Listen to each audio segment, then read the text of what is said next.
गुंतला व्यसनी मूर्ख जाना, धिक त्याचे जिने धिक तो व्यवहार. प्रभू गंगाधर आठवेना,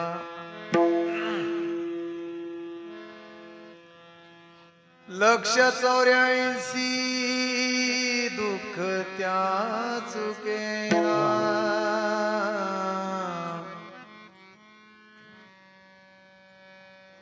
नीच नाना योनी कष्ट भोगी, धिक त्याचे जिने धिक तो व्यवहार. प्रभू गंगाधर आठवेना, लक्ष्मण म्हणे नसावा तो संग, साधू ते निसंग पद देती. धिक त्याचे जिने धिक तो व्यवहार. प्रभू गंगाधर आठवेना. जय जयादी सदा शिवा, परब्रह्मत्वे आनंद वैभवा. नमो तुझ देवादी देवा, परमेश्वरा जगद्गुरु.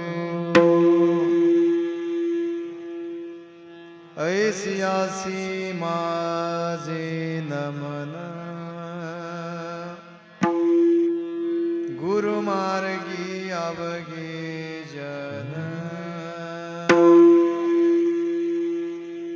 जे कारी घाले शरण, तया माझा दंडवत. या माहू सर्व लोकानां, प्रकृतिं शास्त्र पारगा. ता धर्मचारिणी शंभो, प्रणमामि पराशिवा. कर्पूर गौरं करुणावतारं,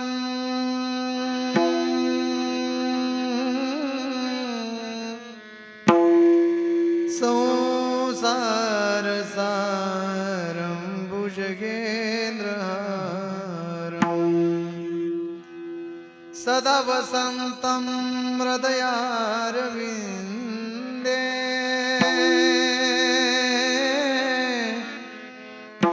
भवद्भवानीं सहितं नमामि.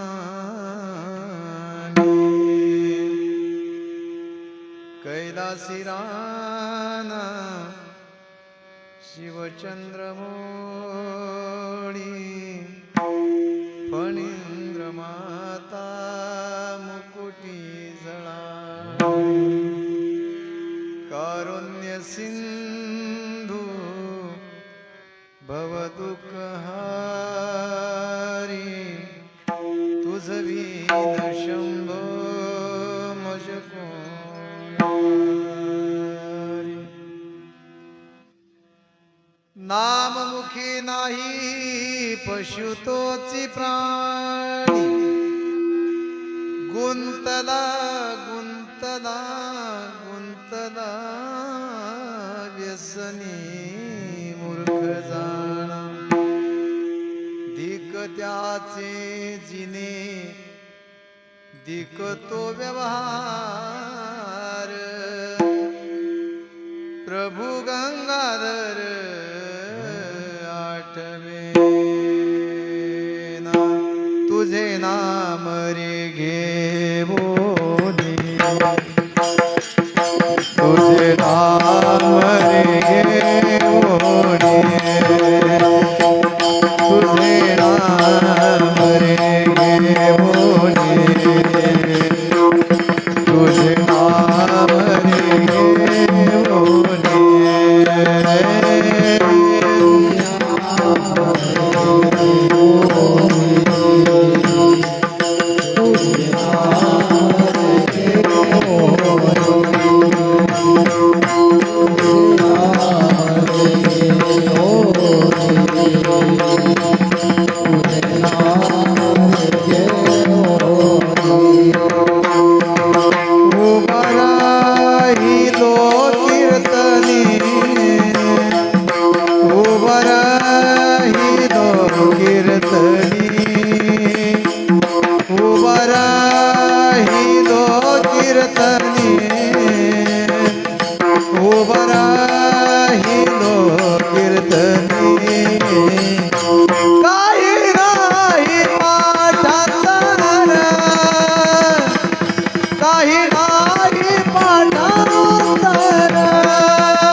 भगवंताच्या कृपेने साधू संतांच्या आशीर्वादाने तुम्हा सर्व गावकऱ्यांच्या सहकार्यातून चालत असलेला अखंड शिवनाम सप्ताह वर्ष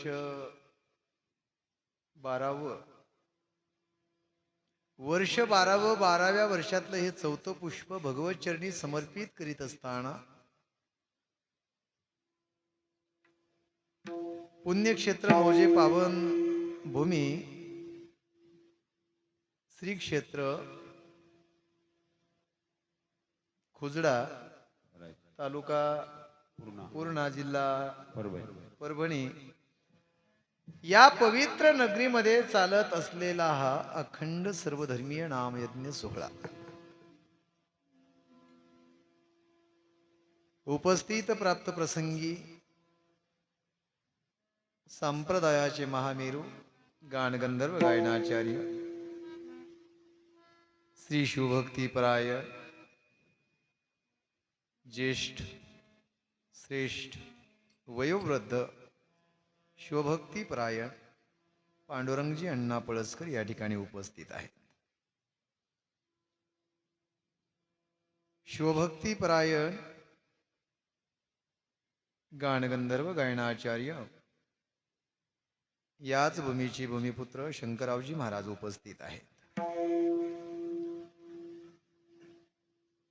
तसे श्री शिवभक्तीपरायण आमचे काय नाव म्हणजे सरचं उमाकांतांना शिराळे उपस्थित आहेत.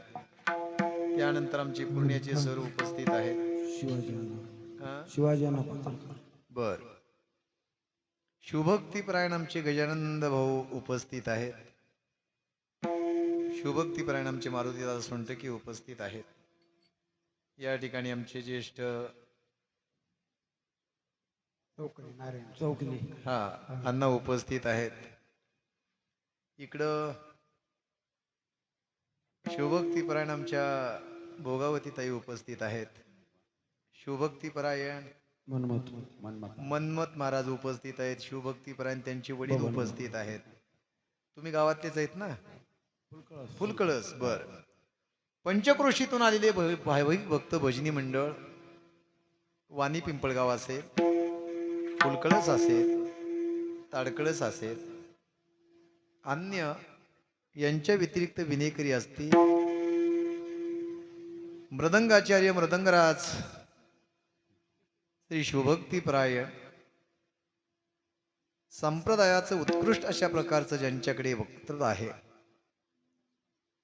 सगळ्यांचं मन वेधून घेतात अशी मनाला वेध लावणारी मूर्ती म्हणजे आमचे प्रकाश महाराज पांचाळ या ठिकाणी उपस्थित आहेत.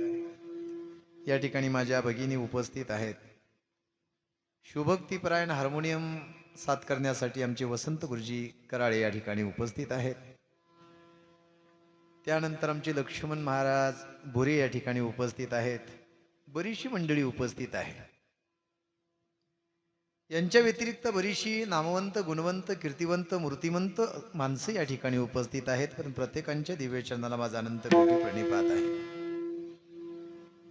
विश्वाचा विश्वनाथ, कर्तुम अकर्तुम परमात्मा, अनंत कोटी ब्रह्मांडाचा नायक, शाश्वत सुखाचा स्वामी, कैलासीचा नाथ शंभो, श्रीमद जगद्गुरु पंचाचार्य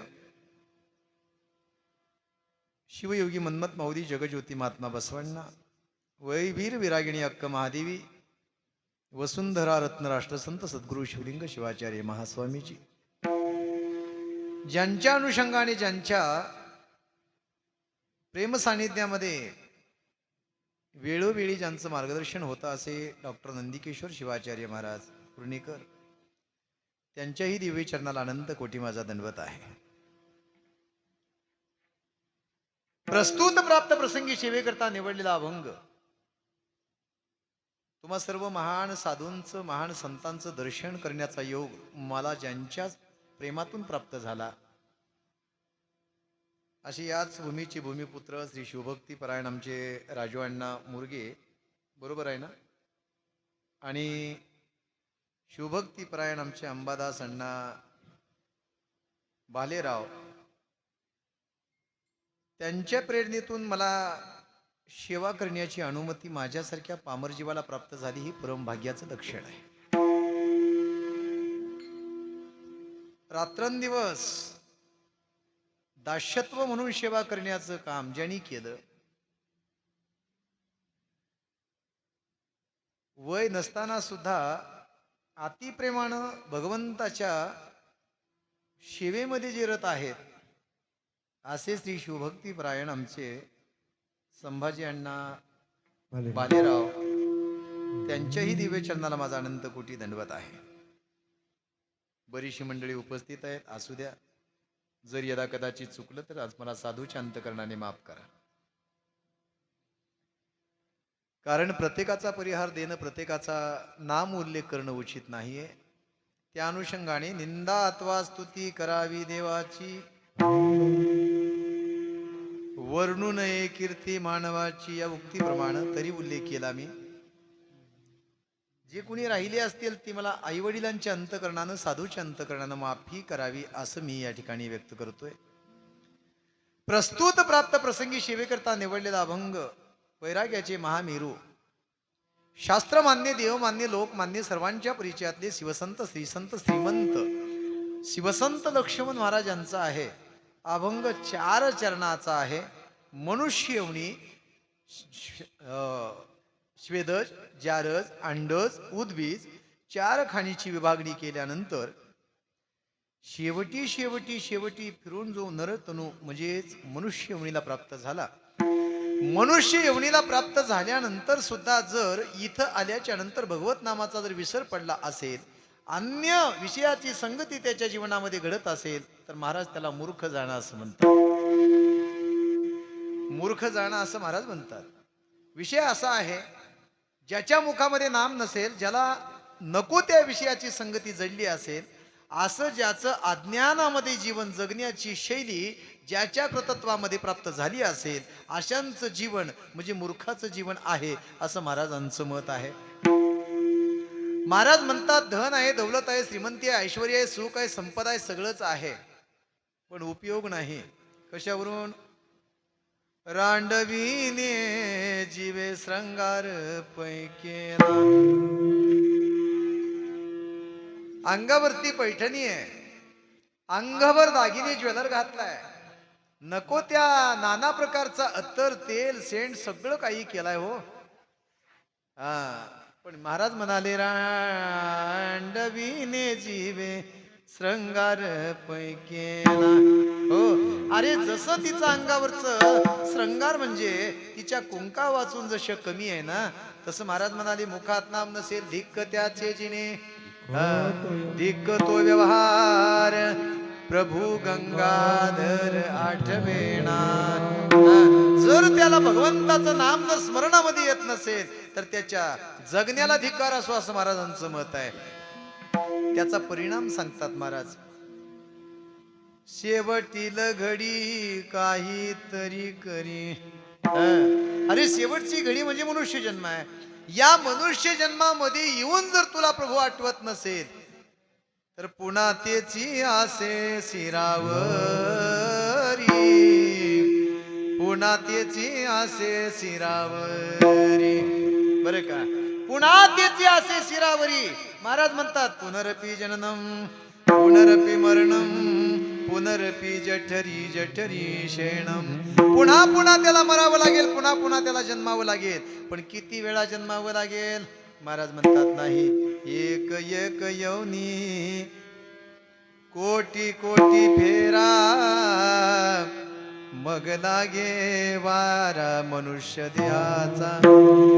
अरे एका एका योनीमध्ये एक एक कोटी वेळा त्याला फिरावं लागेल. आणि अशी यांची जर बेरीज केली तर 184 दुःख त्या चुकेना.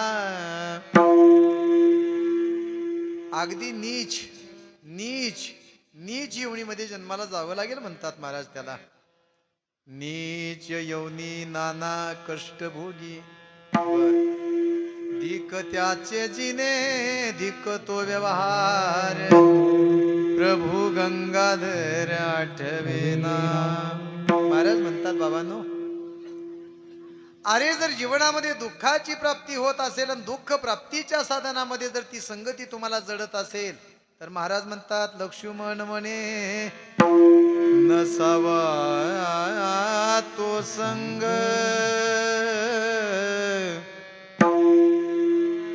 साधू ते निसंग पद देती, धिक त्याचे जीने धिक तो व्यवहार प्रभू गंगाधर आठवेना. हा झाला अभंगाचा सरळ साध्या सोप्या पद्धतीतला भावार्थ. आता जो उर्वरित वेळ आहे संकल्पित वेळेमध्ये आपण चिंतन करण्याचा प्रयत्न करू. शिवहार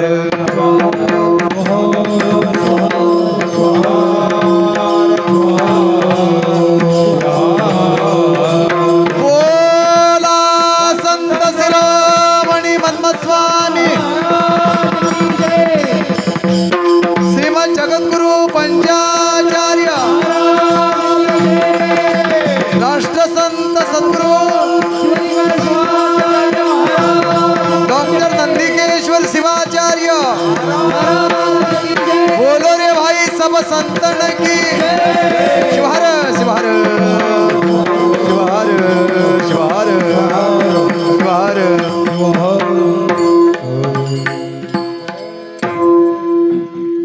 अखंड शिवनाम सप्ताह ग्रंथराज परमरहस्य पारायण सोहळा तथा शिवकथा ज्ञानयज्ञ सोहळा. शिवमहापुराणाचे वक्ते श्री शिवभक्तीपरायण सतीश महाराज साईखेडकर यांच्या दिव्य चरणाला माझा अनंत कोटी दंडवत आहे. विशेषत्वानं महाराज या अभंगामध्ये काय अभिप्रेत आहे? महाराजांना अभंगामध्ये ज्यावेळेस अभंगाची निर्मिती करतात त्यावेळेस महाराजांना काय अभिप्रेत आहे याचा विचार आपण करूया. सज्जन मायबापांनो, तुम्ही आम्ही देहरूपी गावातल्या बाजारात आलो. कोण्या?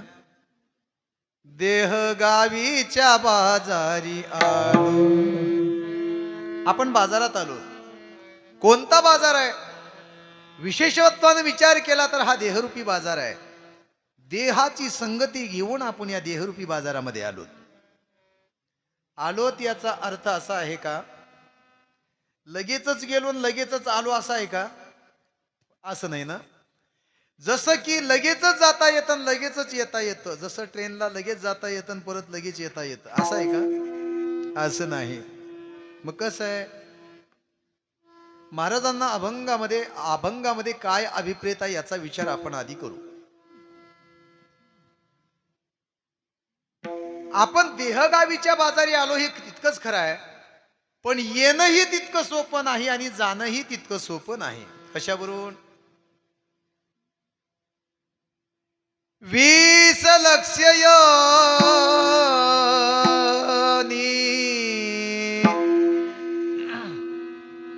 वृक्ष माझी घ्याव्या, 11 लक्ष भोगाव्या पक्षा माझी,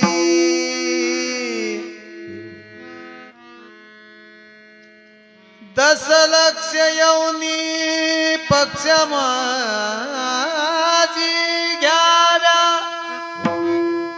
9 लक्ष भोगाव्या जळचरी, 30 लक्ष येऊनी पशुची घरी, मानवा भितरी 4 लक्ष. त्याची बेरीज केली आम्ही. 83,99,999 इतकी वेळा फिरले आणि फिरून फिरून अवचित प्राप्त नरदेह अवचित प्राप्त.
एवढी बेरीज केली आम्ही. 83,99,999 इतकी वेळा फिरलं. आणि इतकी वेळा फिरून फिरून तुम्ही म्हणाल उगच फिरलो का आम्ही? नाही. एका एका येवणीमध्ये 1 कोटी वेळा जन्म घेतले आम्ही. शेवटी फिरून फिरून फिरून शेवटी मनुष्य देहाला आलो. पण मनुष्य देहाला आल्यानंतर जर एवढी यातना, एवढं दुःख, एवढं सगळं आम्ही सहन करता करता शेवटील घडी मनुष्य देह प्राप्त झाला. आणि मनुष्य देह प्राप्त झाल्याच्या नंतर जर भगवंताचा विसर पडला तर महाराज म्हणतात त्याला महामूर्ख म्हणावं. बर, मी विषय काय सांगतो लक्षात घ्या. मिळालेला जन्म मनुष्याचा पवित्र आहे का अपवित्र आहे? पवित्र आहे असं म्हणलात ना तुम्ही. बर, जन्म मिळाला हा लाभ आहे का महालाभ आहे? महालाभ आहे. सहजासहजी प्राप्त झाला नाही म्हणून लाभ, महालाभ म्हणावं त्याला. बर, महालाभ आहे. भक्ती मार्गाचा पंथ जर सापडला तर त्याला सुलभ उपाय म्हणावं. जर भक्ती सापडली नाही तर त्याला कोणता मार्ग म्हणावं? बर, विषय सांगून जातो मी पुढे. एका कुंभाराला काय सापडला? नाही, हंडा नाही सापडला. बरोबर आहे तुमचं, कारण तुम्ही हंड्याचं उदाहरण ऐकलंय म्हणून ते हंडा म्हणायलेत बरं का पांडुरंगांना. एका कुंभाराला चालता चालता एक हिरा सापडला. हिरा, एक दगड सापडला. हिरा अतिशय सुंदर होता, चकाकणारा दगड होता म्हणून त्याला तो आकर्षक वाटला. उचलला तो उचललेला हिरा ती गारगूट सांभाळण्यापेक्षा म्हणून त्याने ती गाढवाच्या गळ्यात बांधली. कुणाच्या? गाढवाच्या. कुंभाराचा विषय सांगतोय. समोरून एक वाटसरू येत होता गुरुजी. वाटसरूला त्या हिऱ्याची पारख होती म्हणून तो म्हणे, अरे कुंभार दादा, म्हणे बोला, दगड आहे ना तो 1 रुपयाला मला देऊन टाक. कुंभार म्हणला नाही, 2 रुपयाला देईन. किती रुपयाला? 2 रुपयाला. तो म्हणे नाही नाही नाही घेणार मी 2 रुपयाला. म्हणे 1 रुपयाला घेणार. तो जाणत होता हा हिरा आहे पण घेत नव्हता 2 रुपयाला, 1 रुपयाला मागत होता. योगा असा झाला, तो 1 रुपया हा 2 रुपये म्हणता म्हणता तो निघून गेला. आणि दुसरा व्यक्ती तिथे आला, कोणीतरी पांथस्थ तिथे आला आणि त्यांनी विचारलं की हा जो दगड आहे तो 2 रुपयाला देशील का? तो म्हणे देऊन टाकला. घेऊन गेला तो. आणि पहिला पांथस्थ तिथे आला आणि त्यानं विचारलं, का हो कुंभार दादा, म्हणे दगड दिला का? हो म्हणे दिला. केवढ्याला दिला? 2 रुपयाला. म्हणे मूर्ख आहेत तुम्ही, 1,00,000 रुपयाचा हिरा होता म्हणे 2 रुपयाला दिलेत. कुंभार म्हणला तुम्ही महामूर्ख आहेत म्हणे. नाही कळलं तुम्हाला हे? अहो मूर्ख आहेत तुम्ही. म्हणे काय झालं? 1,00,000चा हिरा तुम्ही 2 रुपयाला दिलेत. कुंभार म्हणला तुम्ही महामूर्ख आहेत म्हणे. का? 1,00,000चा हिरा होता तुम्हाला माहित होतं, पण तुम्ही माहित असून सुद्धा त्याचा उपयोग केला. चला बोला. मनुष्याचा देह तुम्हाला मिळाला हा मोलाचाही तुम्हाला माहित आहे का? माहित नाही? माहिती आहे. पण माहित असून सुद्धा माणसं आडवाटेने जातात ना. हो, आणि म्हणून संत त्याला प्रमाण देतात.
मोकळा द्या, मोकळा.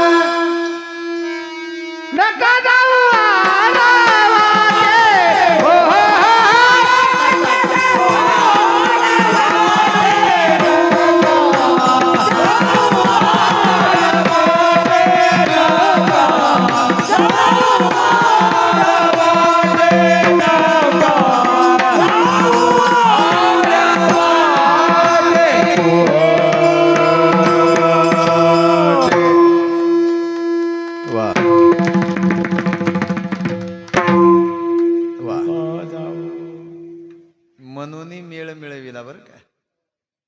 ही साधी गोष्ट नाही आहे. हे रती महारथी आहेत संप्रदायाचे. दादा सिस्टम पण चांगली आहे बरं का. पुन्हा पुन्हा बोलावं असं का माझं माझं मत नाही, पण त्यातल्या त्यात थोडं कीर्तन ऐकण्यापेक्षा त्याच्यावर लक्ष ठेवा आणि यांना लागल ती द्या, बस. बाकी काही विषय नाही. अति सुंदर आहे तुमचं सिस्टम. फक्त कीर्तन ऐकू नका, यांना लागल ती द्या. हा हा वा. आडूटाईच असतीच म्हणा. असू दे. चला, आपला विषय काय. नका जाऊ आडवाटे खोटे सर्व उपाय. बर, थोडा विचार करू आपण.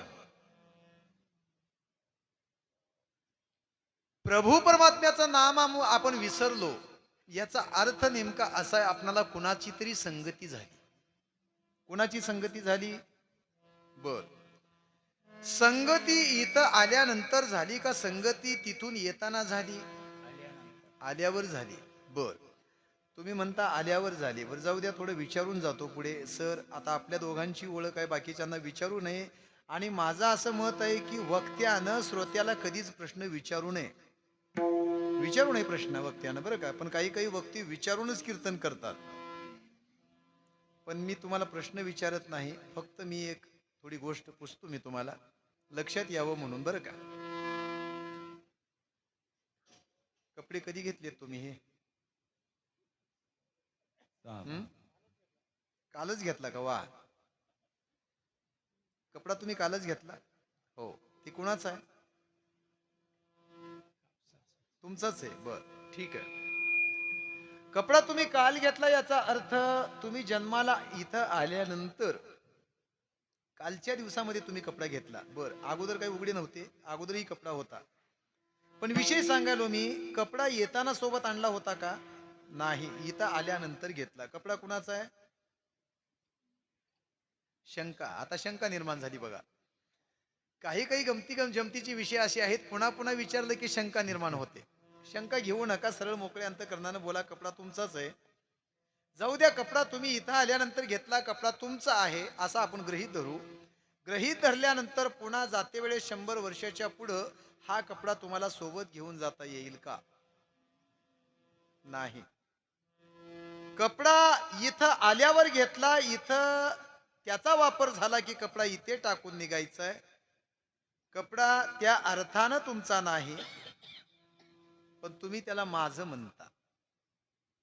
नाही का कळलं? थोडं मी इथून सुरुवात केली, बरोबर का गुरुजी? बर, ठीक आहे. एक भावगीत आहे, तुम्हाला सर्वांना पाठांतर आहे, थोडं मी म्हणून दाखवतो. कोणतं? येताना घेऊन आलास का, जाताना घेऊन जाशील का. नको अभिमान धरू भल्या मानसा, नको अभिमान धरू भल्या मानसा. तुझी ही दौलत सारी, तुझी रे शेती बाडी, तुझी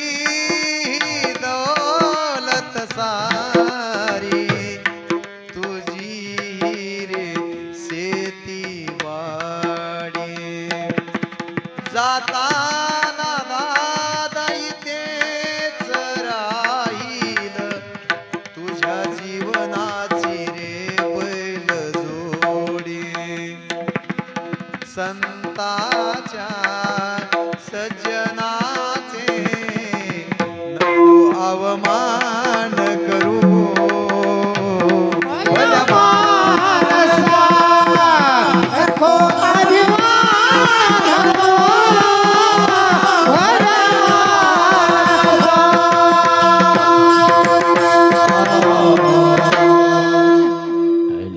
काय म्हणतात महाराज? जाताना इथेच राहील दादा तुझ्या जीवनाची रे बैल जोडी. काही नेणार आहेत का आपण सोबत? नाही. तरी आपण संगतीत आहोत. विषय मला सांगायचा आहे. मूर्ख व्याख्या सांगतात महाराज. हे गमती जमतीचा विषय असा आहे, संत ज्या ज्या अर्थी तुम्हाला उपदेश करतात, ज्या ज्या अर्थी तुम्हाला सांगण्याचा प्रयत्न करतात, त्याच्या पाठीमागे कुठली तरी पार्श्वभूमी आहे संताची. काय सांगतात संत? नको ऐसे जीने नको ऐसे जीने जगू मानसा तुला जावं लागल आला तसा सत्य नीतीचा दिला मार्ग सोडूनी आसा कसा बसला सनाते जोडोनी. काही कळतं का बघा? सत्य नीतीचा दिला मार्ग सोडूनी आसा कसा बसला सनाते जोडोनी मायाच्या जाळ्यात फसला कसा तुला जावं लागल आला तसा. कुणाच्या या महाड्या कुणाच्या हवेल्या कोणी संग नेल्या मला सांग वेड्या मायाच्या जाळ्यात फसला कसा तुला जावं लागल आला तसा. जो जन्मी आला जाणे आहे त्याला जन्म मरण सांग चुकले कुणाला. हे कळतं का बघा? जो जन्मी आला जाणे आहे त्याला जन्म मरण सांग चुकले कुणाला मायाच्या जाळ्यात फसला कसा तुला जावं लागल आला तसा. काय सांगतात महाराज? काही विचार केला आपण? नाही. पण आपण संगतीत लागलो. संगतीत कुणाच्या? कोणती संगती केली आम्ही? आणि मग ज्या संगतीचा संग लागला म्हणून परमात्मा विसरला. विसरला त्याच्यासाठी उपदेश म्हणून महाराज म्हणतात त्याला मूर्ख म्हणा. मला अभंगाकडे जायचंय. हो, मी विषय मांडत असताना असा म्हणतोय की तुमच्या पुरेपूर अभंग भावार्थ लक्षात यावा म्हणून मांडतोय. येताना सोबत नाही आणलं, जाताना घेऊन जायचं नाही. तरी माणसं विषयाच्या संगतीमध्ये कुणाच्या तरी संगतीमध्ये गुंतलेत. गुरुजी असा प्रश्न आपण करत पुढे जाऊ. ज्या संसाराचा तुम्ही सायास करता तो संसार तुमच्या सोबत होता का? जाताना सोबत राहील असा काही विषय आहे का? नाही. जातानाही सोबत नाही, येतानाही सोबत नव्हता. पण इथे आल्यानंतर जो सोबत आहे त्याला माया म्हणा. मी काय म्हणलो? काल नव्हती, उद्या राहणार नाही, पण आज आहे असं वाटते, तिला माया म्हणा. गुंतलोत आपण कुठे? मायेमध्ये. माया इतकी अनिवार्य आहे महाराज. विसरला परमात्मा, प्रभूचं नाम विसरलं का? का विसरलं?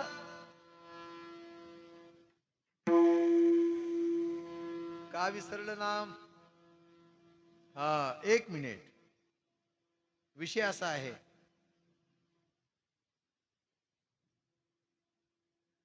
माया सासू मोठी धांगडी, तिला लय आहे प्रपंचाची गोडी. येता जाता मारिती थापाडी, धरिती गालाच्या गालाला. बाई बाई जाते ग माहेराला, बाई बाई जाते ग माहेराला. माया माया नावाची सासू मोठी धांगडी आहे, तिला लई प्रपंचाची गुढी आहे. आता विषय लक्षात घ्या, प्रपंचातली वस्तू दिसते, ती दिसणारी वस्तू नासकी आहे का सत्य आहे? नाही, दिसते ते दिसे ते नाही, फसायचं नाही बोलालो मी.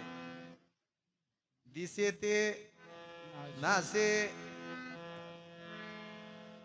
ते पुनरपी.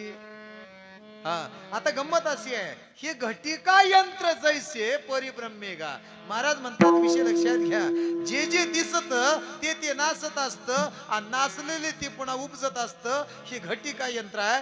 जसं घड्याळाचं काठ त्या अंकावरून त्या अंकावर जावं, त्या अंकावरून त्या अंकावर जावं, आणि पुन्हा पूर्वपदावर पुन्हा त्या अंकावर यावं. हे जसं चक्र आहे, तसं ही पुनरपी दिसे, पुनरपी दिसे, दिसे ते उपजे, उपजे ते नासे. हे घटिका यंत्र जैसे परिब्रह्मेगा. मला सांगा, दिसणारी वस्तू सत्य नाही, पण सत्य नाही याचं ज्ञान तुम्हाला असून सुद्धा सत्य वाटत, हा झाला भ्रम.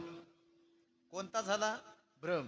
आता मला सांगा, संसार खोटा आहे, ही सत्य आहे का असत्य आहे? संसार खोटाच आहे. कशावरून?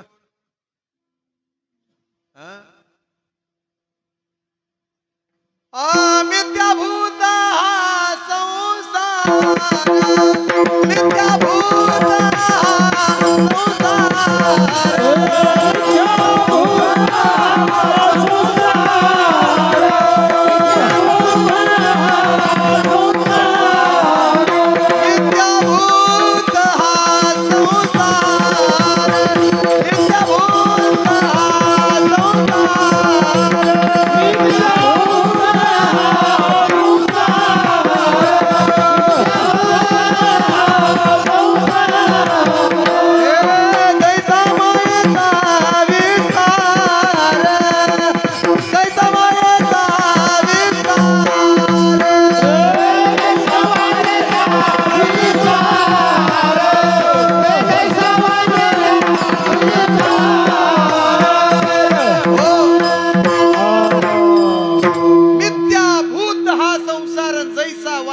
विस्तार.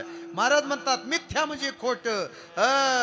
जसं मातृत्व प्राप्त न झालेल्या मातेनं गलीतले लेकर गोळा करावे, त्याच्यावर माया करावी, तशी माया जशी व्यर्थ, तसं संसारावरच प्रेम व्यर्थ. शिवार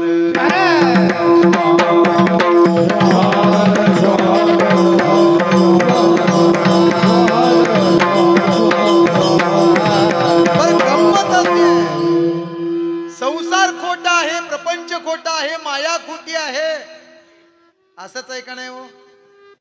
तरी सुद्धा सत्य भासतो, याला भ्रम म्हणा. ऐक प्राण्या तुला सांगतो,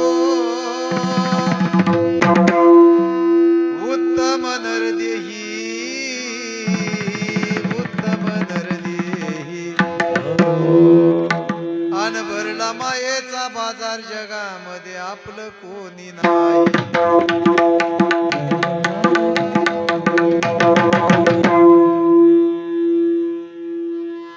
सगळं खोट आहे होय सगळं. आता ऑफिसला एखादी ऑफिसर निघाला, एखादी कर्मचारी निघाला, एखादी पदवीधर निघाला की घरातनं त्याला लेकर, बायको, पत्नी बाय बाय टाटा करतात ना. बरोबर आहे ना महाराज? अलीकडे पद्धत निघाली, hello bye bye tata bye bye चला, हे करतात. आता करायचं दादा अलीकडं. हे सगळं बाय बाय टाटा हे सब खोट आहे. एखादी कर्मचारी ड्युटीवर निघाला की त्याची बायको पळत पळत जाते, कोट आणते, अंगात घालते, तो हात वरी करतो आणि मग ती अंगात घालते, इतकं प्रेम करते त्याच्यावर. पण कधीपर्यंत? जवर कुडी तवर प्राण्या भोगवी भलाई, जाईल कुडीतून आत्मा तेव्हा आपलं कोणी नाही. मेला मेला म्हणून उठली रडण्याची घाई, अन मांडल्या तीन गौऱ्या पाणी ठेवलं लवलाही. बाप रडतो धनासाठी वारस पुत्र नाही, भाऊ रडतो भावासाठी मला बूज नाही. बहीण रडते चोळी बांगडी अंतर निगबाई, अन बायको रडते 13 दिवस मग विसरून जाई. जैसे देणे तैसे घेणे ही राजीची ग्वाही, अन भरला मायेचा बाजार जगामध्ये आपलं कोणी नाही. संतानं त्याला प्रमाण देऊन सांगितलं, महाराज राजानो ऐका, माई बापांनो सज्जनानो ऐका. एवढा मायेचा बाजार या प्रपंचिक व्यवहारामध्ये असताना सुद्धा ते असत्य आहे हे तुम्हाला माहित असून सुद्धा सत्य भासतो, याच कारण आहे की अज्ञान आहे. आणि त्या अज्ञानामध्ये मायेची संगती लागली म्हणून परमात्म्याचा विसर पडला. कोणाचा विसर पडला? परमात्म्याचा. गंमत अशी झाली, जन्माला आलेलं लेकरू ज्यावेळेस आईच्या संगतीत राहतं तेव्हा आई वाचून त्याला काही दिसत नाही. पण ज्या वेळी शरीर धर्म वाढत असतो, मोठा होतो, हाडामासानं तो मोठा होतो, शरीर धर्माची वाढ झाली, शरीर मोठं झालं, बाल्यावस्था संपली, यौवनामध्ये प्रवेश केला की त्याला आई आवडत नाही, त्याला माया आवडते. मी काय विषय सांगतो लक्षात घ्या. जसं बालपणी आई आवडीची असते, तसं तारुण्यामध्ये विषय आवडीचा असतो, तसं जीवनामध्ये माया ही विषय संगतीमध्ये गुरफटलेली आहे. आणि त्या विषयाची आसक्ती म्हणून जीवाला त्याचा काहीतरी लळा आहे. का लळा आहे? गंमत अशी आहे, जीवाला हे बघा, डोळ्याला पाहणं रूप आवडतं. डोळ्याला काय आवडतं? रूप.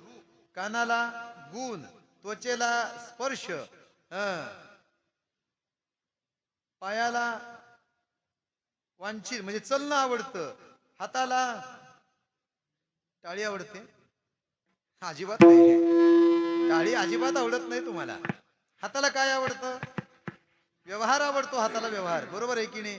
मग चला, बुद्धाला मलमूत्र विसर्जन करणं आवडतं, शिष्णाला रती सुखाची आवड आहे.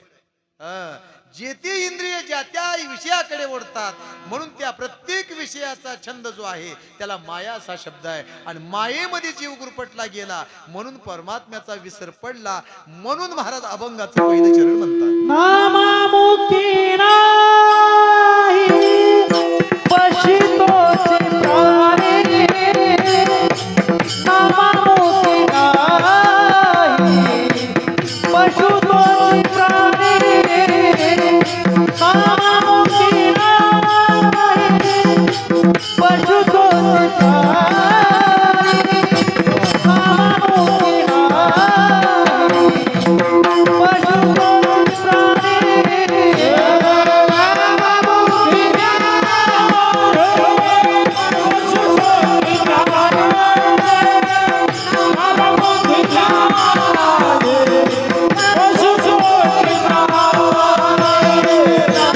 नामामुखी नाही पशुतोचे प्राणी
पशु तोची प्राणी. पशु कशाला म्हणावं पशु?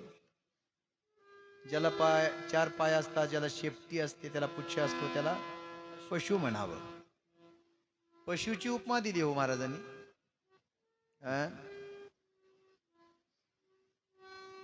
बर तुम्हाला कळतं का नाही? काही कळतं. पाप पुण्य, खरं खोट, चांगलं वाईट हे तुम्हाला कळतं ना?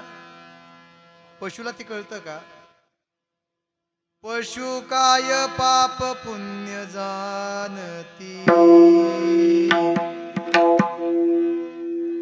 उत्तम मध्यम भोग भोगिती. पशु काय पाप पुण्य जाणते का हो? पशुला पाप कळत नाही, पशुला पुण्य कळत नाही. पशुला एवढंच कळतं, अहर आहार भय मैथुनी, एवढंच कळतं पशुला. उत्तम मध्यम भोग भोगिती. तर माणसाचं तसं आहे का? आम्हाला सगळ्या गोष्टी कळतात. मला सांगा, कळून जर अज्ञानामध्ये जीवन जगत असेल तर त्याला मूर्ख माना, असं महाराज म्हणतात. मूर्ख म्हणा म्हणतात त्याला, मूर्ख.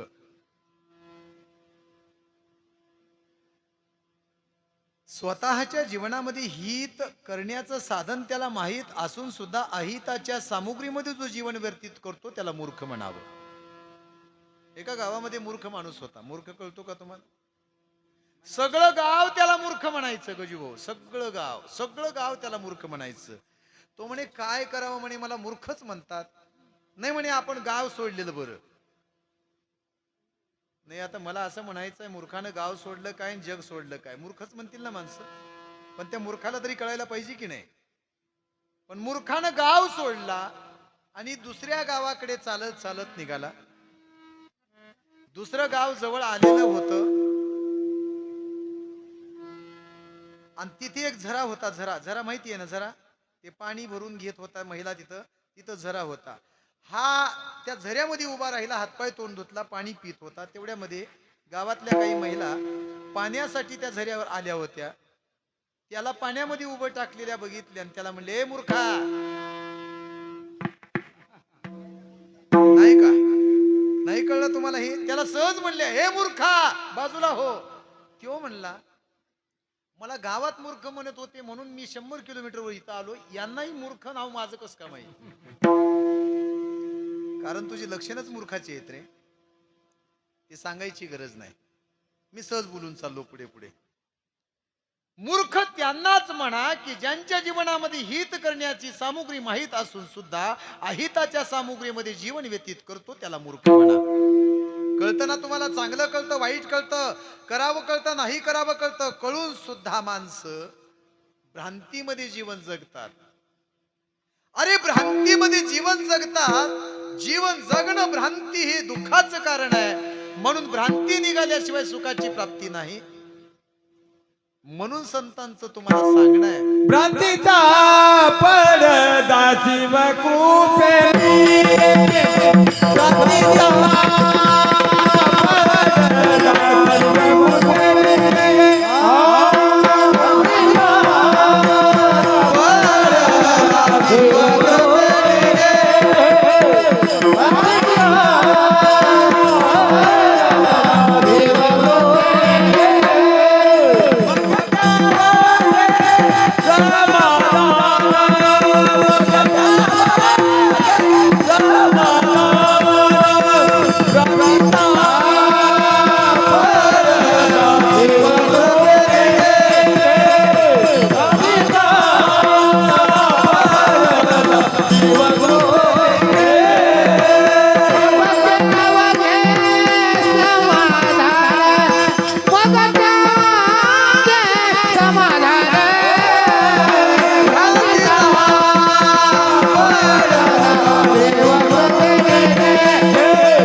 भ्रांतीचा पडदा शिवकृपे निघेन मग ते अवघे समाधान.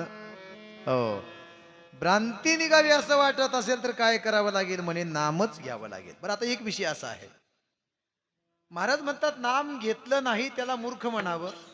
ज्याला हित कळत नाही त्याला मूर्ख म्हणावं, ज्याला जन्माला आल्यानंतर सुखाचं साधन कळत नाही त्याला मूर्ख म्हणावं, जो मायेच्या संगतीमध्ये जीवन व्यतीत करतो त्याला मूर्ख म्हणावं. आता मी व्याख्या सांगितल्या.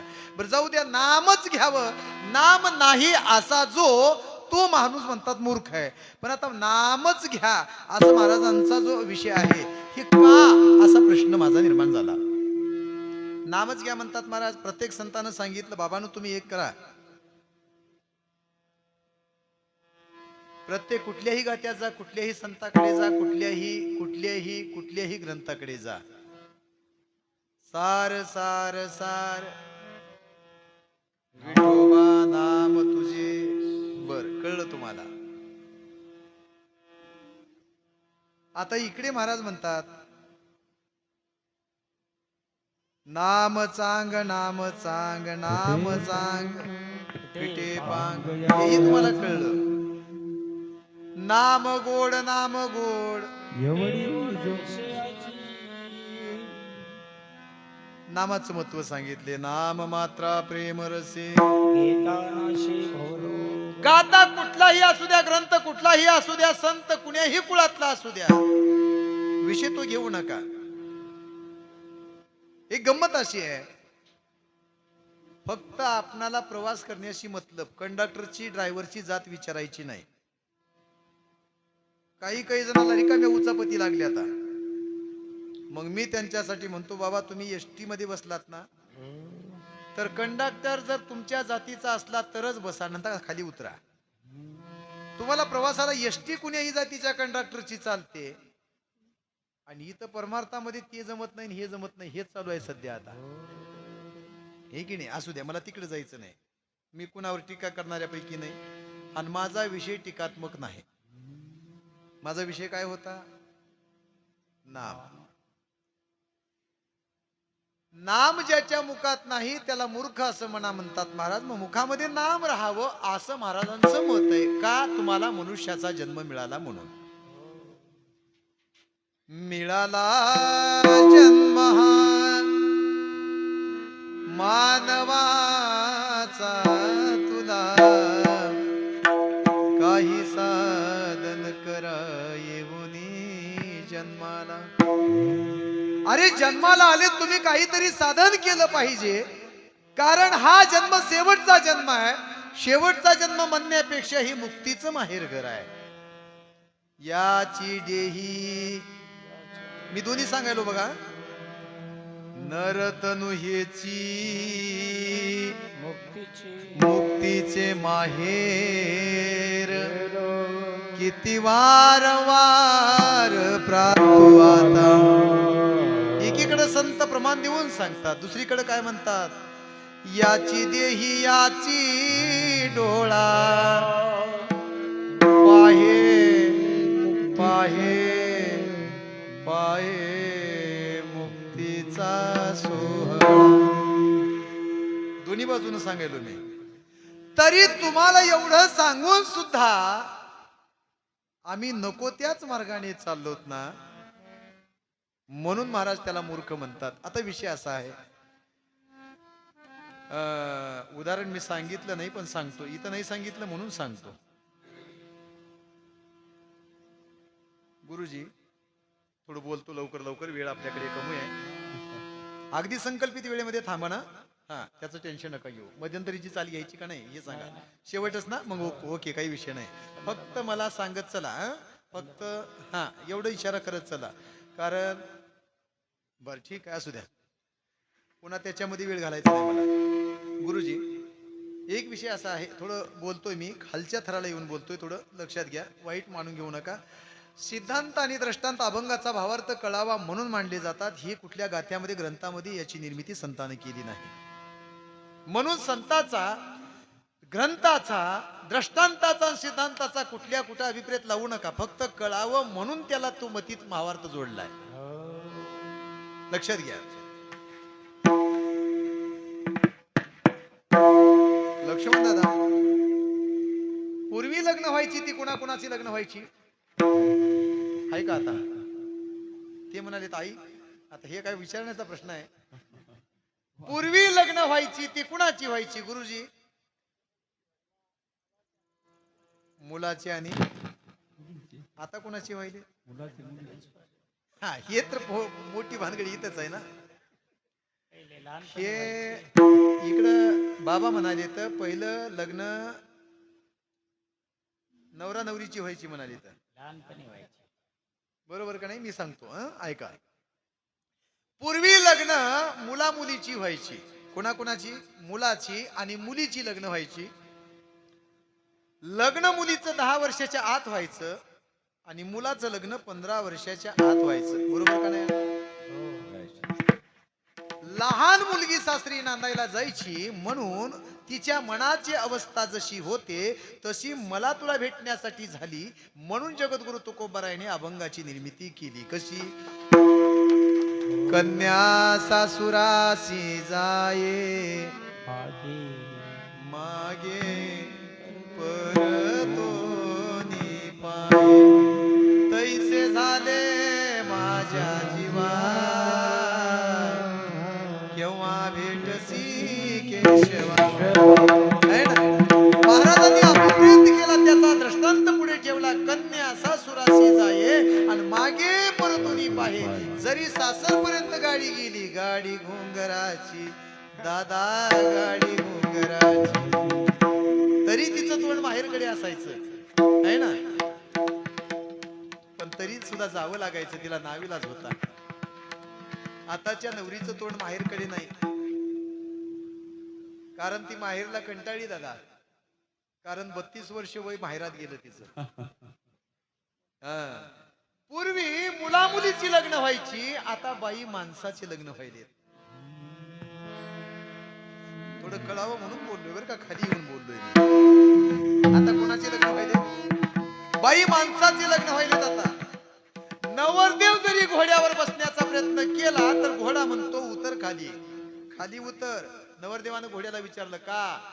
घोडा म्हणतो तुझं घोड्यावर बसायचं वय नाही, उतर खाली. नाही कळलं तुम्हाला? चला त्याच्या पुढे जाऊन पूर्वी ज्यावेळी कन्या सासरी जायची त्यावेळी ती पुन्हा परत माहेरी आली की तिला बोलवण्यासाठी तिच्या घरातला वयोवृद्ध सासरा, दीर, भाया, नंदवाई असे माणसं तिला घ्यायला यायची. पूर्वीचं सांगायलो, पूर्वीचं. आता ही पद्धत बंद झाली. आता ते यायले ते आता कळलं तुम्हाला. बर जाऊ द्या, मी पुन्हा सांगतोय असं. आता ते यायले ते बर. पूर्वी ज्यावेळी तिला घेण्यासाठी तिच्या सासरची माणसं यायची त्यावेळेस तिच्या सोबत शिदुरी दिली जायची. घरच्यांना अंगभर आहेर दिला जायचा. भावकीच्या मंडळीला पिसा दिल्या जायच्या. पिसा पिसा ब्लाऊज पिसा दिल्या जायच्या. बरोबर का नाही? मग तिच्या सोबत त्या कन्येला खाण्यासाठी कोका पंडित, मूग डाळ, चिप्स, पापड, कोका पंडित हे दिलं जायचं आहे ना. नाही हे पण उग म्हणायलो मी. आता हल्लीच्या काळात हे म्हणायलो. हे सगळं दिलं आणि त्या पेटीमध्ये बंद केलं. ते काही सुटकेस होतं का? ओढायचं नव्हतं. पूर्वी लोखंडाच्या पत्र्याची पेटी असायची. काय असायची? पेटी. पेटी असायची. ती पेटी जवळजवळ 151 अशी शिदुरी असल्यामुळं वयोवृद्ध सासरा घेण्यासाठी आला म्हणून त्या सासऱ्याला पेटी उचलत नव्हती. म्हणून नवरीच्या भाऊबंदानं ती पेटी उचलली, स्टँड वरती नेली, एसटी मध्ये ठेवली आणि त्यांनी निरोप घेतला. ती गाडी निघाली गाडी. कंडक्टरनं सांगितलं बाबा, बोला साहेब, पेटी उचला, वरती ठेवा, पाठीमागे जागा आहे, बसून घ्या तुम्ही. पेटी कशी तरी उचलली, वरती ठेवली कॅबिन वरती आणि पाठीमागे सुनबाईला घेऊन बसलं म्हातारं. जवळजवळ योगा असा आहे. इथं लिमगाव आहे का? बरं झालं. मग गाडी नांदेड वरनं निघाली तेव्हा नवरी नांदेड वरून बसली. लिमगावरनं एक चर्मकार त्या गाडीमध्ये चढला. त्याची बी पेटी एवढी मोठी होती. त्या पेटीमध्ये दोरी, चुका, कातडी, रापी, मोळा, रिपीट वगैरे वगैरे वगैरे एवढं सगळं होतं. ती पेटी उचलली, वरती ठेवली. योगायोगानं तू वाटत ठेवल्यामुळं कंडक्टरनं सांगितलं, ओ दादा, ही पेटी उचला, वरती ठेवा, पाठीमागे बसा. पेटीच्या जवळ पेटी ठेवली. दोन्ही पेटीचा आकार सारखा, पेट्या त्याच रंगाच्या दोन्ही ठेवल्या. पण गंमत अशी झाली, नवरीला उतरायचं होतं खुजड्याला,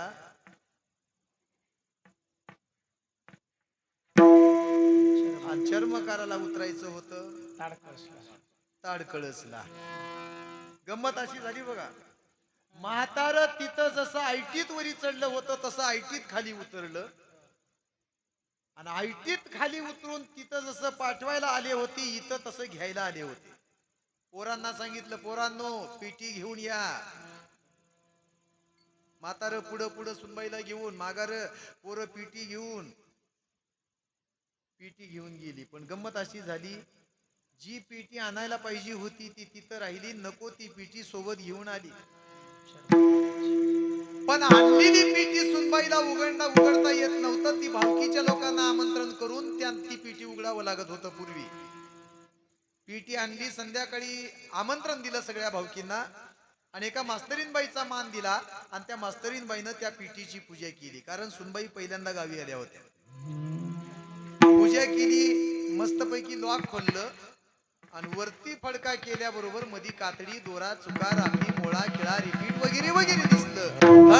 म्हाताऱ्याची म्हातारी तिथंच बसून होती. अगं बाई, हे काय प्रकार आहे म्हणे. म्हातारं बाहेर बसलं होतं. म्हाताऱ्याला हाका मारू लागली, अहो आत या, आत या, आत या. म्हातारं म्हणलं, मधी बोलू नको, गर्दी जास्त आहे. बायांना 2-2 दे, पोरांना 1-1 दे म्हणे. नाही का कळलं तुम्हाला? बायांना 2-2 दे, पोरांना 1-1 दे. म्हाताऱ्याला वाटलं लाडूच असतं, पण काय होतं, कातडी, दोरा, चुका, रापी, मोळा, खेळा वगैरे वगैरे होतं. परिणामी त्या अवस्थेमध्ये, त्या सोहळ्यामध्ये सगळ्यांना दुःख भोगावं लागलं. याचं कारण होतं, नको ती पेटी सोबत आली म्हणून. आता दृष्टांत संपला, आता सिद्धांतावर या. 3.5 हाताची देहरूपी पेटी तुम्हा आम्हाला प्राप्त झाली. 3.5 हाताची देहरूपी पेटी तुम्हा आम्हाला प्राप्त झाली. पण ती पेटी प्राप्त झाल्यानंतर त्या पेटीमध्ये नको ते आम्ही साठवलं. म्हणून जीवनामध्ये पुनरपी जननम, पुनरपी मरणम, पुनरपी जठरी, जठरी शयनम. अरे पुन्हा पुन्हा जन्माला येऊन पुन्हा पुन्हा दुःख भोगायचंय. हे दुःख जर तुम्हाला चुकवावं असं वाटत असेल तर माझी तुम्हाला विनंती आहे की तुमच्या मुखामध्ये नाम असणं गरजेचं आहे, असं महाराजांचं मत आहे. कळलं का बघा? एक गंमत अशी आहे, साधू संतांना जन्म मिळाला तो कळाला म्हणून संत तुम्हाला वरतून मार्गदर्शन करतात. काय करतात? जन्म मिळालाही, जन्म कळालाही. आता गंमत अशी आहे बघा, संगती नामाची केली. मी असं म्हणेन, जन्मलेल्या वासराची ओढ गायीकडे असावी, जन्मलेल्या लेकराची ओढ माईकडे असावी, तसं तुम्हाला आम्हाला मनुष्य जन्म मिळालेल्या माणसाची ओढ देवाकडे असावी. शिवार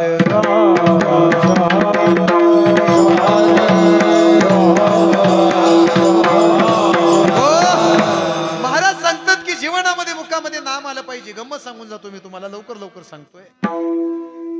एका राजाच्या राणीचा वाढदिवस होता. किती काय होता? वाढदिवस होता. वाढदिवस करायलेत ना? हो. आता हल्लीच्या काळामध्ये कुणाचाही वाढदिवस कोणीही करायलाय. Happy birthday to you, happy birthday to you, happy birthday. गुरुजी, तुमचं वय किती? 60. मी मोठा का तुम्ही मोठे? कसला प्रश्न आहे बघा. आता ते म्हणावं, आता वयानं मी मोठा म्हणावं तर अधिकारानं तुम्ही मोठे. प्रश्न पडला म्हणून ते थांबलेत बरं का, मी असं उलगडून दाखवायला. बरं जाऊ द्या गुरुजी, वाढदिवस तुमचा साजरा करावा का माझा? कोण म्हणलं? शिराळे अप्पा म्हणलेत ना. बरं, माझ्याकडे बोला. आता इकडे बोला, शिराळे अप्पा इकडे बोला. गुरुजीचं वय किती आहे? 60 वर्ष. आयुष्य किती दिलं देवाने? 100 वर्ष. 100 वर्षातून 60 गेले. त्यांचं वय वाढलं का कमी झालं? कमी झालं. मग कमी होणाऱ्याचा तुम्ही वाढदिवस करता का? इकडल्या पूर्ण तालुक्यामध्ये आहे का? आता ती पुन्हा गोंधळात पडलेत आता. बरं जाऊ दे. आता तुमच्यापेक्षा वय माझं कमी आहे, मी 50च्या मध्ये आहे आता. मग वाढदिवस माझा करावा का तुमचा करावा गुरुजी? आता ते म्हणाले तुमचा करावा. लय गमतीचा विषय आहे बरं का ताई, लय गमतीचा विषय आहे. जाऊ द्या, इकडे बघा शिराळ्यांना, इकडे बघा माझ्याकडे. माझे वय वर्ष 100 असताना सुद्धा माझे 100 वर्षातून 47 कमी झाले. कमी झाले याचा अर्थ मी लहान झालो का मोठा? लहान झालो. मग आता नेमका वाढदिवस गुरुजीचा करावा का माझा? चला आपण सगळे जाऊन चहा पिऊन येऊ एकदा. नाही भानगड आहे हो. तरी माणसं हल्लीच्या काळामध्ये वाढदिवस करायलेत. पण जाऊ द्या, एका राजाच्या राणीचा वाढदिवस होता. मला माझ्याकडे वेळ कमी आहे, पुन्हा सांगतो. वाढदिवस होता. राजानं राणीला विचारलं, जी ओ राणी सरकार. जी महाराज. म्हणे तुमचा उद्या वाढदिवस आहे. हो. मग आम्ही तुम्हाला काही भेट वस्तू देऊ इच्छितो, तुम्ही स्वीकारणार का? राणीनं म्हणलं जरूर स्वीकारणार. मग चला म्हणे सोनार दादाकडे जाऊ, तुम्हाला अंगभर आम्ही दागिने वाढदिवसानिमित्त देऊ. राणीनं सांगितलं अंगभर दागिने देणार, पण काय देणार तुम्ही? म्हणे सोन्याचे दागिने. अजिबात नको. मी तर असं म्हणतो, सोन्यासाठी भांडणं करायलेत ना. काही काही जणी तर अशा म्हणाल्या काय, जसं मेल्या संगट भासिंग बांधलंय आहे का नाही, तशी याच्या संसारामध्ये बोंबच बोंब आहे म्हणे. जाऊ द्या, मला तिकडेही जायचं नाही. तिकडे गेले की अजून वेळ लागतो. बरं जाऊ द्या. गंमत अशी आहे की राणीला राजानं सांगितलं, म्हणे तुम्हाला अंगभर आम्ही सोन्याचे दागिने देऊ. राणीनं सांगितलं अजिबात सोनं नको मला. मग चला म्हणे चांदी घ्या. नको नको नको, चांदी पण नको. मग वस्त्र घ्या. म्हणे वस्त्र पण नको. मग काय घ्यायचंय तुम्हाला? पंचधातू पैकी कुठले धातू घ्यायचे घ्या. राणीनं सांगितलं मला पंचधातू नको, तुमचं वस्त्र नको, मला काहीच नको. मग तुम्ही तुमच्या वाढदिवसानिमित्त आमची वस्तू स्वीकारणार नाही का? राणी म्हणल्या जरूर स्वीकारणार, पण मी मागेल ते तुम्ही देणार का? राजा म्हणला मागून बघा. हो नक्कीच देणार, नक्की देणार म्हणल्याबरोबर राणीनं ऐका ऐका थोडा ऐका, चलबिचल होऊ नका. राणीनं विचारलं, सांगितलं महाराज तुम्हाला जर द्यायचं असेल तर मला अंगभर कापुराचे दागिने द्या. कशाचे? कापुराचे दागिने द्या. राजानं म्हणला ठीक आहे, यात काय नवल आहे. चला म्हणे सराफ लाईनला गेले, सोनाराला विचारलं, ओ सोनार दादा उद्या राणी सरकारांचा वाढदिवस आहे म्हणे, अंगभर त्यांना कापुराचे दागिने पाहिजेत. बर, मग तुम्ही कापुराचे दागिने करणार का? सोनार म्हणला राजा म्हणे थोडं अवघड आहे. राजाने विचारलं अवघड आहे का अशक्य आहे? अशक्य नाही म्हणे, पण अवघड आहे. का अवघड आहे? म्हणे मजुरी थोडी जास्त होईल. किती होईल? 1,00,000. राजाने म्हणला घे 2,00,000. काय घरची द्यायची का प्रजेचा पैसा आहे? देऊन टाकलं 2,00,000. पायातले जोडवे, चेन, पाटल्या, अंगठ्या, गळसर माझ्याकडे बघा बरं का, मी हात लावतो.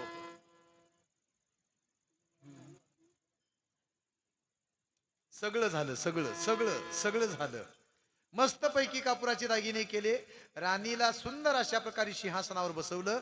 पुढे केक ठेवला. मस्त पैकी राणीचा अलंकारानं सुशोभित अशा प्रकारचा वाढदिवस साजरा झाला. सगळ्यांनी अगदी आनंदामध्ये वाढदिवस साजरा केला.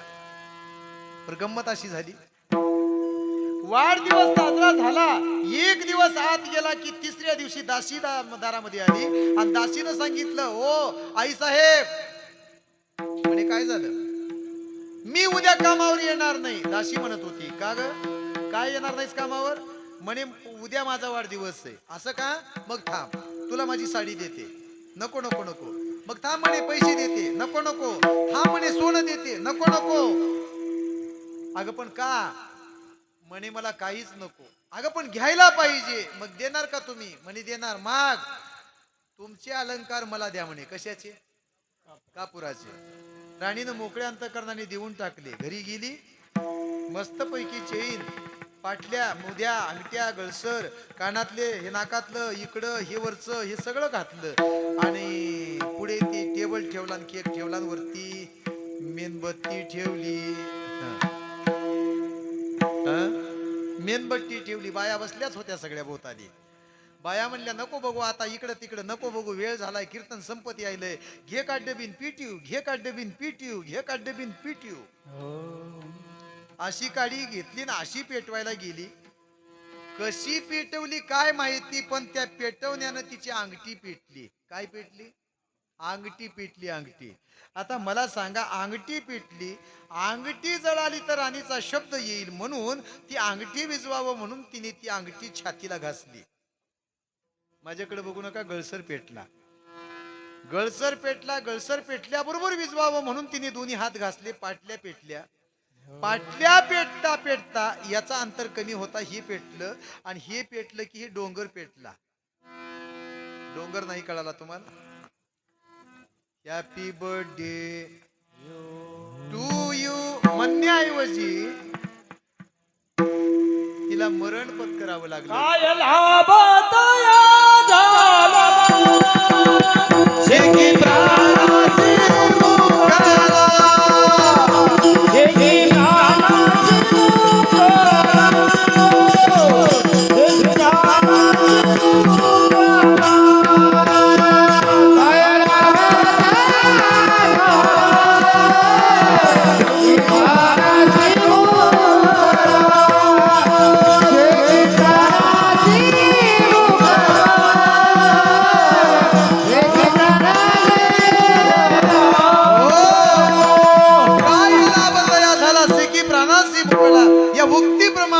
वाढदिवस साजरा करण्यासाठी गेली, पण तिला वाढदिवसाऐवजी मरण पत्करावं लागलं. का तर मिळालेल्या दागिन्याचा वापर कसा करावा याचा ज्ञान त्याच्याकडे नसल्यामुळं तिला मरावं लागलं.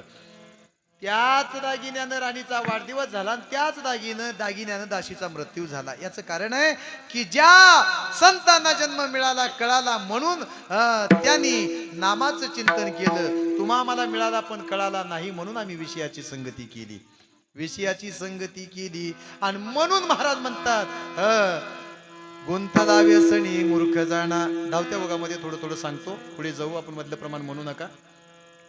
एक विषय असा आहे, बालपणीने मित्र गटले बाजारामध्ये. कुठे गटले महाराज? बालपणीचे मित्र बाजारात गटले आणि एकमेकाला विचारलं. काय विचारलं हो? काय विचारलं? काय विचारलं? म्हणे कस काय चाललं तुमचं? म्हणे अगदी बरं आहे. त्यानं म्हणला तुमचं कस काय? म्हणे अगदी बरं आहे. मग कुठं निघालात तुम्ही? काही नाही म्हणे, खुजड्याला चाललो. म्हणे खुजड्याला कस काय? म्हणे पोरग आहे म्हणून कळलं, माझ्या मुलीसाठी मुलगा बघायला चाललो. इथलं सांगायलो बरं का.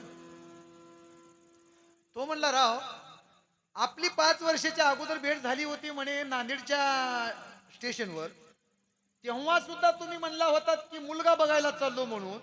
आज 5 वर्षानंतर भेट झाली तरी आजही म्हणाला तुम्ही मुलगाच बघायला चाललो म्हणून. नेमकं मला सांगा तुम्हाला मुली तरी किती येतात? त्यानं म्हणला एकच. एकच? हो. मग इतक्या वर्षापासून मुलगा पाहताय तुम्ही, सोयरीक होत नाही का? नाही म्हणे, थोडं बाशिंग बळ जड दिसते. असं का? म्हणे का हो?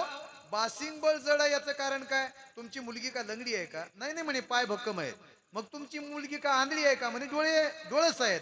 अहो पण मला सांगा, पांगळी नाही, आंधळी नाही, मग काय काळी आहे का? म्हणे सुंदर आहे, म्हणे देखणी आहे. मग अभ्यास शिक्षण कमी आहे का? म्हणे पदवीधर आहे. अहो म्हणे मग स्वयंपाक येत नाही का? म्हणे सुगरण आहे. मग तुम्ही म्हणता पाय भक्कम आहे, डोळे चांगले आहेत, वर्ण चांगला आहे, सुगरण आहे, पदवीधर आहे, एवढं असून सुद्धा तुम्ही 5 वर्षापासून मुलं पाहता, सोयरीक होत नाही. याचं कारण काय? त्यानं म्हणला नाकाचा बेपत्ता आहे. काय करावी ती 32 लक्षणे, नाक नाही तिने वाया गेली, वाया गेली, नाक नाही तिने वाया गेली. अरे काय करावी ती 32 लक्षणे, नाक नाही तिने वाया गेली. महाराज म्हणतात धिक्क व्यवहार आहे, धिक्क प्रपंच आहे, धिक्क ऐश्वर्य आहे. पण त्याच्या प्रपंचात जर, त्याच्या व्यवहारात जर प्रभू गंगाधराचा आठव नसेल,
धिक्क त्याचे जिने धिक्क तो व्यवहार प्रभू गंगाधर आठवेणा.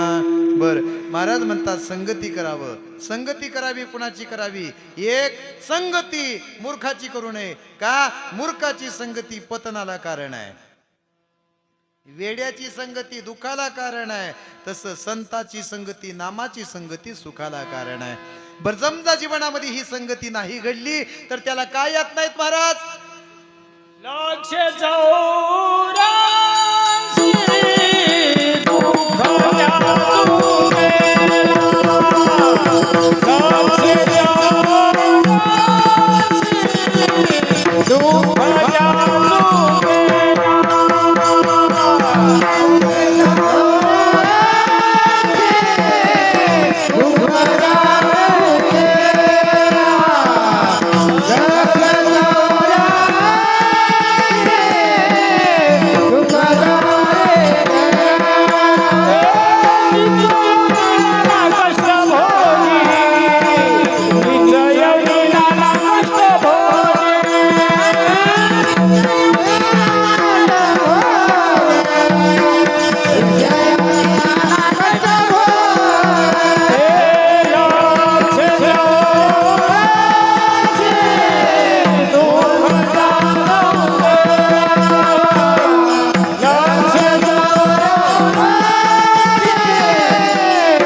लक्ष चौऱ्याऐंशी दुःख त्या चुकेना.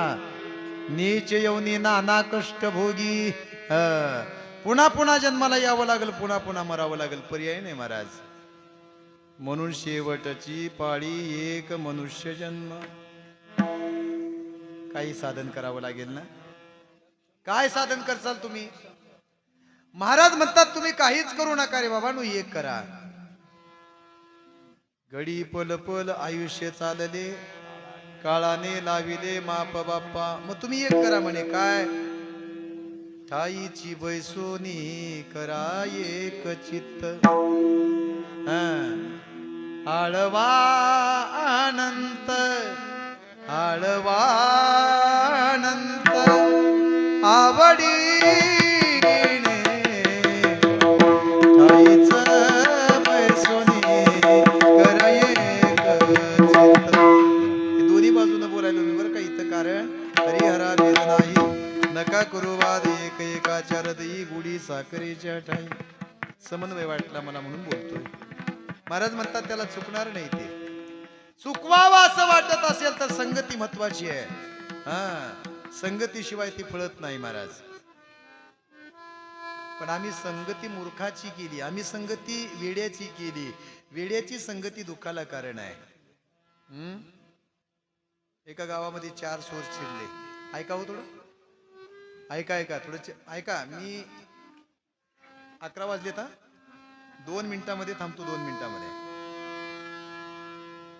गावामध्ये 4 चोर शिरले. चोर शिरल्यानंतर गंमत अशी झाली, त्या रस्त्यानं गावामध्ये जे चोर शिरले होते त्या रस्त्यावर एक शंकर नावाचा वेडा होता. काय होता? वेडा. शंकर होता, शंकर. आणि तो शंकर वाटेवर होता. म्हणून चोरांनी विचार केला, का हो, जर याला आपण सोडून गेलो तर उद्या हे सप्त्यामध्ये जाईल आणि सगळ्या माणसाच्या समोर सांगेल की ही गावातलीच माणसं रात्री चोरी करायला गेले होते. वेड्याचा काही नियम नसतो कधी काय सांगेल ते. म्हणून त्याने आपल्या संगतीत घेतलं आणि वेड्याला घेऊन चोरी करायला गेले. ते गेले. नेमकं एका असा मोठ्या गडीच्या वाड्यावरती दरवाजा होता. वरती अशा मस्तपैकी जागा होता. जाग्यावरनं शंकरला आत टाकलं. शंकरला सांगितलं, शंकर आपण सगळी मिळून चोरी करू. आणि चोरी करू. आणि गंमत अशी आहे म्हणे, तू अगोदर जाण सगळ्या जड वस्तू बाहेर टाक. गुरुजी जड वस्तू बाहेर टाक म्हणल्यावर त्यानं आत गेला. उकळ, जात, खलबत, वरवटा हे सगळं बाहेर टाकलं. शंकर म्हणे अशा वस्तू टाकू नको रे, हलक्या टाक. केरसुनी टाकली, सुपली टाकली, सूप टाकलं, हे असं टाकू लागला म्हणे मूर्खा वेड्याची संग दुखाला कारण आहे. चौघ मध्ये गेले. शंकर म्हणे तू दारावर गप्प बसून राहा, आम्ही चोरी करतो. शंकर म्हणला मी गप्प बसणार नाही, मला भूक लागली म्हणे, मला जेवायला पाहिजे. पंचायत होती आता, शंकरला घेऊन गेलं होतं. खिचडी कशी तरी शोध घेतला किचनचा. किचन त्या कुकरमध्ये खिचडी होती, कशी तरी टाकली, तेल टाकलं, शंकरला वरती दिली. शंकरला सांगितलं शंकर खिचडी खाईन गप्प बस. पण गंमत अशी झाली, तेल घेताना ती सगळं भांडीच पडली महाराज खाली. दोघं नवरा बायको भांडण करून झोपले होते, उठले आणि दोघंही किचन कडे आले. आता ही चौघ लपून बसले. शंकरला वरती सांगितलं गप्प बस, बोलू नको. पण गंमत अशी झाली बघा, खिचडी खाल्लेली दिसली म्हणून त्या मालकानं बायकोला विचारलं का ग रात्री माझ्याशी भांडण करतेस आणि मी झोपल्यावर उठून खिचडी खातेस? हे कोण सांगितलं तुला? ती म्हणली राव देवा शपथ मी खिचडी खाल्ली नाही हो, कारण मी तुमच्या अगोदर झोपले म्हणे, मला माहित नाही. मग त्यानं म्हणला सांग खिचडी कोण खाल्ली? मला काय माहित. ते म्हणलं तू अशी नाही बोलणार. लगेच त्यांनी एक फोक घेतलं मस्तपैकी, आता बडवणार. तेवढ्यामधली म्हणली थांबा, मारू नका म्हणे, तुम्ही जर मारलात विनाकारण तर त्या वर बसलेल्या शंकराला डोळे आहेत म्हणे. काय म्हणे? वर बसलेल्या शंकराला डोळे आहेत म्हणे, डोळे. वरचा शंकर गप गुमान खिचडी खावं का खाऊ नये? वरचा शंकर म्हणला जर वर बसलेल्या शंकराला डोळे असतील तर ते चौघ लपून बसलीत ते का आंधळी आहेत का म्हणे? नाही का कळलं तुम्हाला? हे वेड्याची संगती दुखाला कारण. किती सांगू अशी उदाहरणं तुम्हाला लक्षात घ्या. चौघ जण चोर निघाले, पण चोराच्या जवळ 1-1 लाख रुपये होते. म्हणून आपल्या सोबत शेफ्टी राहावं म्हणून एका गावातल्या वेड्याला बलदंड अशा प्रकारचं शरीर, धिप्पाड, पण बुद्धू होतं. ते काय होतं? बुद्धू होतं, बुद्धू. त्या बुद्धूला संगतीत घेतले म्हणे कशासाठी? संरक्षण व्हावं म्हणून. चलता चलता अंधार पडला आणि एका ठिकाणी ते थांबले. त्याला सांगितले हे बघ तुला आम्ही गावात गेल्यावर बक्षीस देऊ, पण फक्त एक काम करायचं म्हणे, फक्त आमचं रक्षण करायचं. योगायोगानं ते एका ठिकाणी थांबले आणि चोरापासून रक्षण व्हावं म्हणून झाडावर बसले. कोण? ते चौघ जण ज्यांच्याकडे 1-1 लाख होते ते. आणि हे झोपलं होतं वाटेच्या कडेला. ते कोण होतं? बुद्धू. बुद्धू बुद्धू मी काय म्हणालो? बुद्धू. नाही कळलं तुम्हाला? योगायोगानं त्या वाटेनं दरोडेखोर येत होते, दुसरे चोर येत होते. चोरानं बघितलं, अरे कोण आहे रे म्हणली, हा दरिद्री रस्त्याच्या कडेला झोपला इथं. ते लगेच उठला. कोणाला म्हणता दरिद्री? माझ्या संगतीत जी आहे त्यांच्याकडे 1-1 लाख आहेत म्हणला. अरे दरिद्री कुणाला म्हणता तुम्ही? माझ्या सोबत जे आहेत ना त्यांच्याकडे प्रत्येकाकडे 1-1 लाख आहेत म्हणला. म्हणजे किती लाख झाले? 4 लाख. चोराने सांगितलं, चोराने विचारलं कुठे आहेत ते? ते म्हणे त्या झाडावर बसले. त्यांना खाली घेतलं, 1-1 लाख रुपये घेऊन गेले. कुणाची संगती होती? बुद्धू. अरे वेड्याची संगती दुःखाला कारण आहे, तसं महाराज म्हणतात नामाची संगती सुखाला कारण आहे. लक्ष 84चा फेरा जर तुम्हाला चुकवायचा असेल, 84 लक्ष जर तुम्हाला येऊनी चुकवायचे असतील तर एकच करावं लागेल. मनुष्य जन्म मिळालाय, तुम्हाला नामच घ्यावं लागेल. महाराज अभंगाच्या शेवटी